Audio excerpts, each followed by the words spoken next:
She took herself into the van to don her wetsuit. Stripped to her underwear, she tried to ignore the bruises now on view. Hitting her face had been a mistake. Much better to keep evidence hidden under her clothes. He'd always been careful about doing that, until the last time. The final time, she told herself. Emerging from the van, she found Lucy and her brother waiting outside. "She wants to see you launch your boat," Orlando explained. "Well, I'm planning to take off from the beach just across the fence. If you stand there, you can watch me."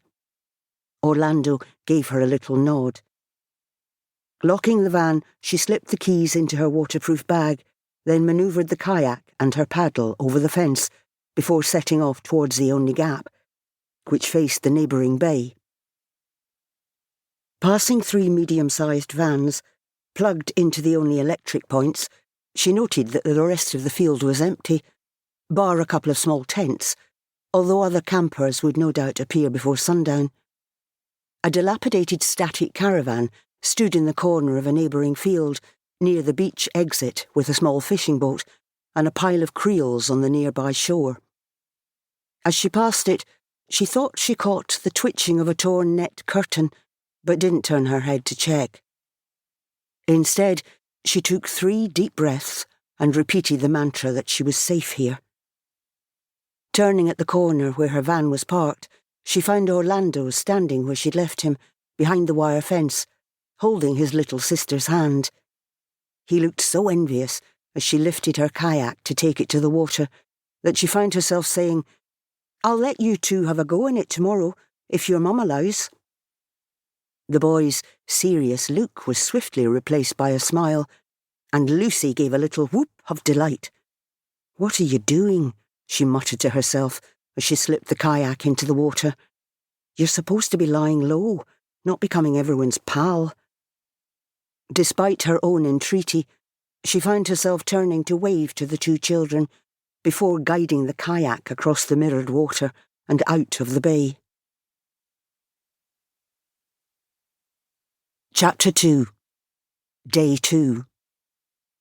Francine carried the 2 bowls of cereal to the open door of the campervan, where she had a clear view of Orlando, poking a stick through the fence, but no obvious sign of Lucy's blonde head.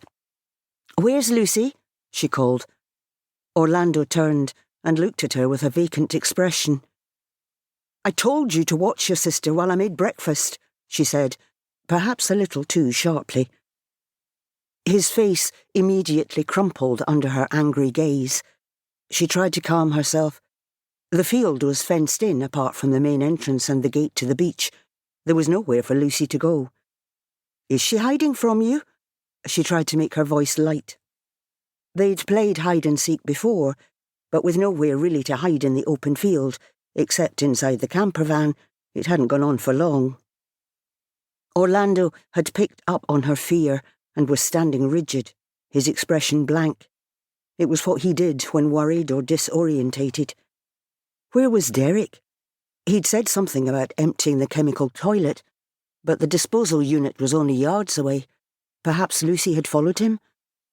The field had filled up a little overnight, mostly small vans and tents, and there were a few other children about. Francine gently took her son's hand and looked into his eyes. "It's not your fault. I was just surprised that Lucy wasn't here with you. Did she find someone to play with?" She glanced at the neighbouring blue van. Lucy had been entranced by the kayak yesterday. Maybe she was with the girl, whatever her name was. "Have you seen the kayak girl this morning?" she asked, Orlando striving to keep her tone unworried. He shook his head in a no. "Let's see if she's about," Francine said. "Maybe Lucy's in visiting her." Taking his hand, she led him round the blue van to the seaward side and knocked on the door. "Hello? Anyone in there?" she called. Greeted by silence, she decided to try the door. If it wasn't locked, Lucy may well have gone inside to hide. As the door slid open, she was suddenly engulfed by a sickly smell. Francine found herself gagging and turned away. When she turned back, Orlando was staring in, his small face white with